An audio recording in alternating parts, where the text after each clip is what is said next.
Hi, I'm Sarah, and welcome to my 100-plus-year-old artist loft in New York City area. I moved into this apartment over a month ago. Here's a quick recap. So for a little more background, it's always been my dream to live in a giant artist loft where I could work my day job and then indulge in my creative pursuits all at home. My boyfriend can also sew his cool creative projects because he designs full-time now, and I just thought it would be a good idea. I kind of ignored all the red flags that were blaring in my face when I came to see the apartment, but I think we got a bit scammed because the high-level overview was it was not cleaned, like really not cleaned, and there was exposed insulation. The bedroom smelled like mildew. The curtains were falling apart. The windows didn't close. The old tenant's furniture was still in the apartment. The electricity didn't work in half the apartment. We found dead cockroaches in the cabinets. We also found out that the apartment had a gas leak the second night we moved in. I don't even know why there would be rusty blades everywhere, but my biggest concern was actually the apartment flooring. The apartment floor was finished the night before we moved in, so it was pretty much wet, and the whole place smelled like flooring for the next few weeks. Which I'm okay breathing in toxic chemicals, but I'm also a cat mom, and my biggest concern was actually Moose.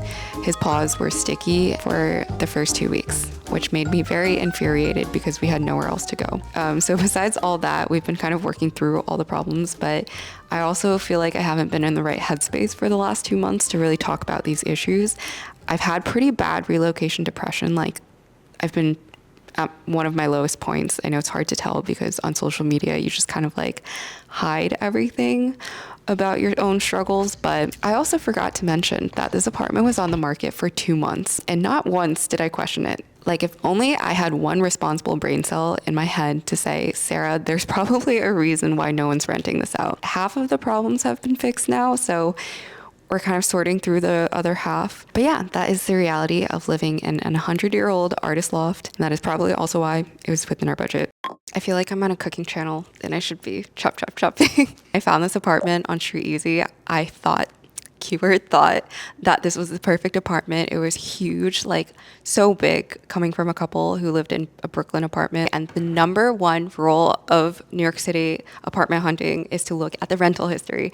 The rental history on this apartment was a little bit questionable, and we did ask the broker when we came to see it why the apartment was just listed for rent when a couple of months ago it was rented out. And the broker said that Street Easy was buggy, and keep this in mind because this will come back later, but he told us that the last tenant stayed for 2 years, which was a lie.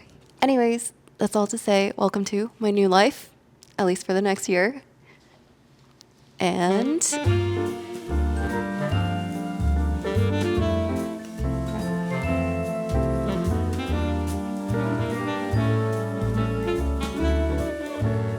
hello, today we're fixing up the office area. Mainly this section because we have a bit of clutter here. Not gonna blame anyone in particular, but we need to clean this up, and we have a few pegboards to install on the walls. I also think things are just getting really cluttered. My space, though, I've been trying to keep as clean as possible. I do think it gets kind of hard, but it's looking okay. I also moved 2 of our plants over.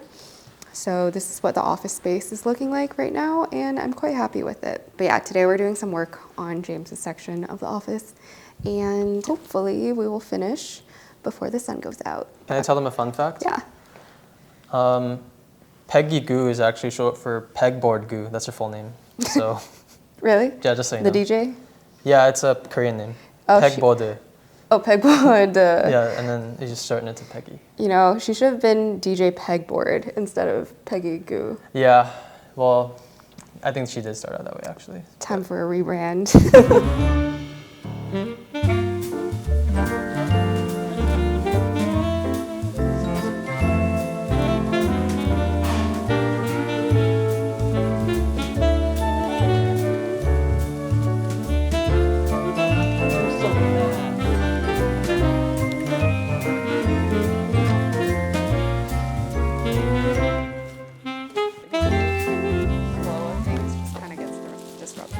Yeah.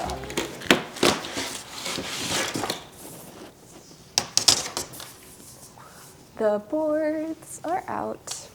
These are really nice. Yeah? Yeah, very wooden. How long are these? This is 29 point. Hello. Let's call it 30. How long is this?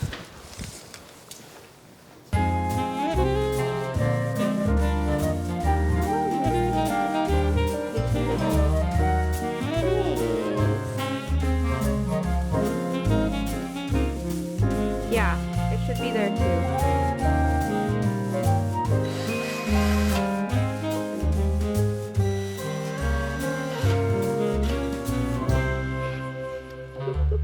Kind of like understand. Here, or did you want it like there? I think. Or if a shelf goes here, that could be worth. Yeah. Would you put stuff up on it for you? Yeah, I would. Like these two, like that. Both in the middle, right? Yeah. Like here. Yeah.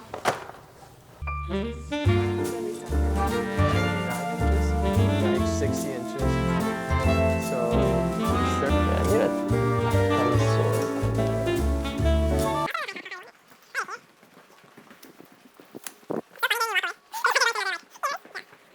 I'm like waiting for the steps to stop and it never stops. Okay. Thank you. 19.5, okay? So, Are they gonna be together like this? yeah. Or separate together? What do you think?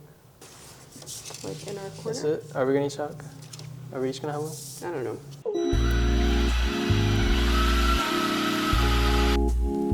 Hell yeah. Oh no.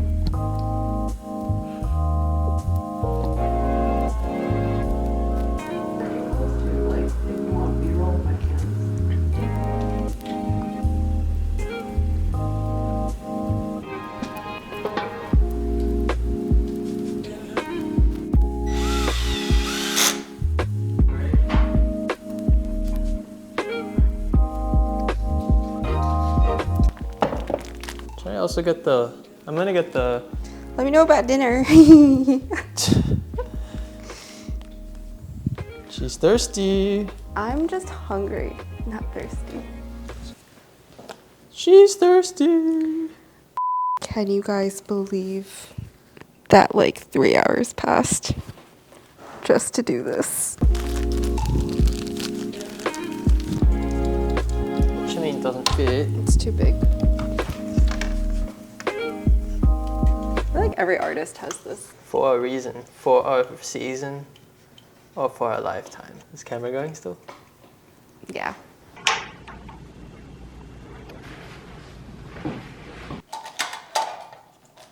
So wimpy. Missy, what do you have to say about everything?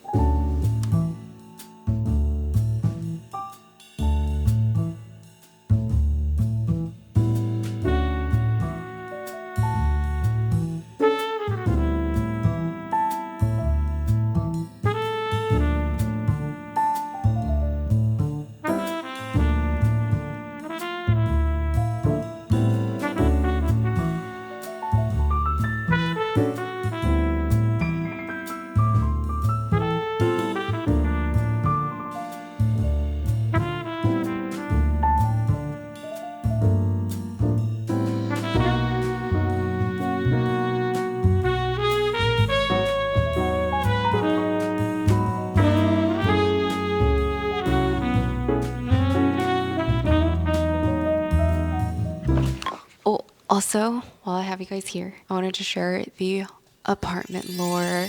If you've made it this far, please comment a frog emoji because they're all frogs at heart. But we only have one set of neighbors in this building, which is kind of creepy if you think about it. But they invited us over the holidays to get drinks in their loft apartment right downstairs. And they told us some very spicy facts about the apartment that I wanted to share because I think this apartment is very different than what we thought it would be. So here's a little bit of the facts. The first thing is the apartment is over 100 years old. And I think we kind of knew that with the quality and the state of the apartment when we came in. Everything is very rundown and some things don't work. Some things are very dirty. And if you look too much, it's gonna frustrate you. But coming from New York City, I feel like that isn't something that we're necessarily bothered by. The cleanliness is a different issue. The cleanliness, I think, because I come from an Asian household, I'm just so overwhelmed with. Like, I really don't even know how to begin deep cleaning this place. We've tried to do that so much, and I think we're getting somewhere with it, but it's definitely not at the pristine, cleanly state that I want it to be in. Not that I'm a pristine, cleanly person. But yeah, the first thing they told us was the apartment is 100 years old. Our neighbors are pretty nice. They offer to cat sit Moose whenever. So we at least have a cat sitter now. The second thing, which is really what made me realize that we were a little bit scammed in the process, is the neighbors told us that there have been 5 tenants in the last 3 years in this apartment. And the last tenants apparently were just so fed up with the state of the apartment, how run down and broken things were, that they had a huge debacle, like argument with the landlord about just how utterly quote unquote unlivable the place is. So apparently that was a big falling out with the landlord and the last tenants, and they moved out early. Hence the spotty street easy rental history. Mind you, I think the broker is the same one that has been renting out every single apartment from this landlord. This landlord apparently has many, many apartments. So that did not feel very good, because when we came to see the apartment, the broker was like, the last tenant stayed here 2 years. It's a wonderful apartment. You guys should definitely put in an application because it's so great. It's like such a gem. So that obviously didn't feel very good, because the broker basically lied to our faces and said that the last tenant stayed here for 2 years, when the last tenant stayed here for a couple months and then had a huge falling out with the landlord.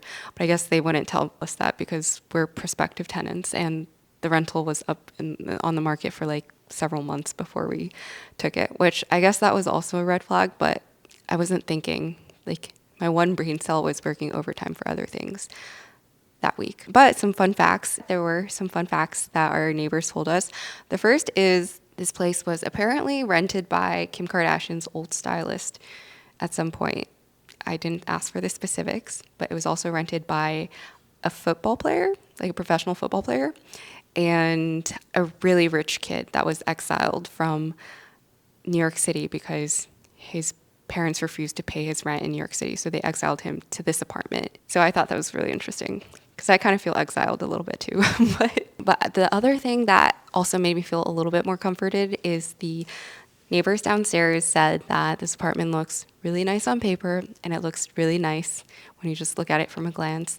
But they did say, don't look too closely. And that is a direct quote from what the neighbors said. And so I feel like that kind of just reconfirmed that there were so many issues with the apartment that we weren't anticipating, and that kind of are worth bringing up, because I've been feeling some sort of moral conflict about whether or not I'm just being particular about what I want in an apartment. But having that kind of confirmed by our neighbors made me feel a little bit more reassured. I still don't know how we're going to go about deep cleaning this place and fixing some of the issues, if not most of the issues. But I think I'm just settling into the apartment a little bit more, and at least finding a little bit more routine with the space. So there's that. That's just some of the apartment lore that I wanted to share with you guys. If I find out more information about the apartment, I will let you guys know. But that's all I know for now. I feel like there's probably a lot of history I can tell, because there's so many different light fixtures, like 10 different types of lights in this apartment. And yeah, everything's kind of mismatched. Oh, the other thing is apparently the kitchen counter and cabinets were all installed by the exiled rich kid from a couple of years ago. So that's why we have a kitchen, because apparently before that there was no kitchen cabinets and like other stuff like that. So we have now added a kitchen island. I feel like I don't want to give that to the landlord once we move out, but I also don't want to move a kitchen island out of the apartment. But I guess that's a problem for me in 10 months and not right now. So that's just some loft lore for you guys to listen to.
I find it so funny that you can just see Moose plop down in the back. That's adorable. One of the upgrades that I am obsessed with in this apartment is this kitchen island. This is what the kitchen looked like just a couple of weeks ago. And this is the kitchen now. And I'm so happy because this is like a staple piece of the kitchen. We had so much stuff that I didn't even know where to put. And now they're all thrown into the kitchen island. It's so beautiful. Now for a little kitchen island tour. As you can see, this is a very sturdy and amazing fixture in our kitchen. Every miscellaneous pot, pan, plate, cup we didn't have a home for now lives in this giant kitchen island. We also put our wines and drinks here, as well as some fancy gifted drinks that we are not fancy enough to understand. But yeah, we love this so much. Thankfully, we moved our stools over from the last apartment and it fits perfectly underneath the kitchen island. And for those of you who are wondering, we got this from our friends at Homery, so definitely go check them out. I'm such a big fan of Homery. We also got our expandable table that we set up a couple of weeks ago from them as well. And she is also looking glorious in the living room. It did come with this cabinet that we now use as a medicine cabinet. So yeah, not to ramble too much, but I love Homery furniture and I'm glad to be seeing all their pieces coming together in our new home. Anyways, this was my official welcome for y'all to join me in my loft journey. Maybe this is episode 1 of a series. If you're interested in seeing other loft options that I was looking at in New York City with prices, let me know, since I was originally going to do an apartment hunting video, but I don't know if it's too late anymore, so let me know. But there's so much to spruce up in this space, including this corner directly facing our office space and these insanely high closets that we haven't even opened yet. This random rack that you guys advised me not to put my wines on, so now it's a plant shelf. My podcast studio, which actually looks really nice at nighttime, I promise. This space beyond the kitchen, I know she's still a mess. Our gloomy bedroom and our alleged quote unquote private party roof that exists beyond this moldy wood board, allegedly. Like and comment if you want to see us explore the roof, and maybe we'll break this open next episode. But anyways, I hope to see you guys next time, and I hope you have a wonderful, wonderful week. As always,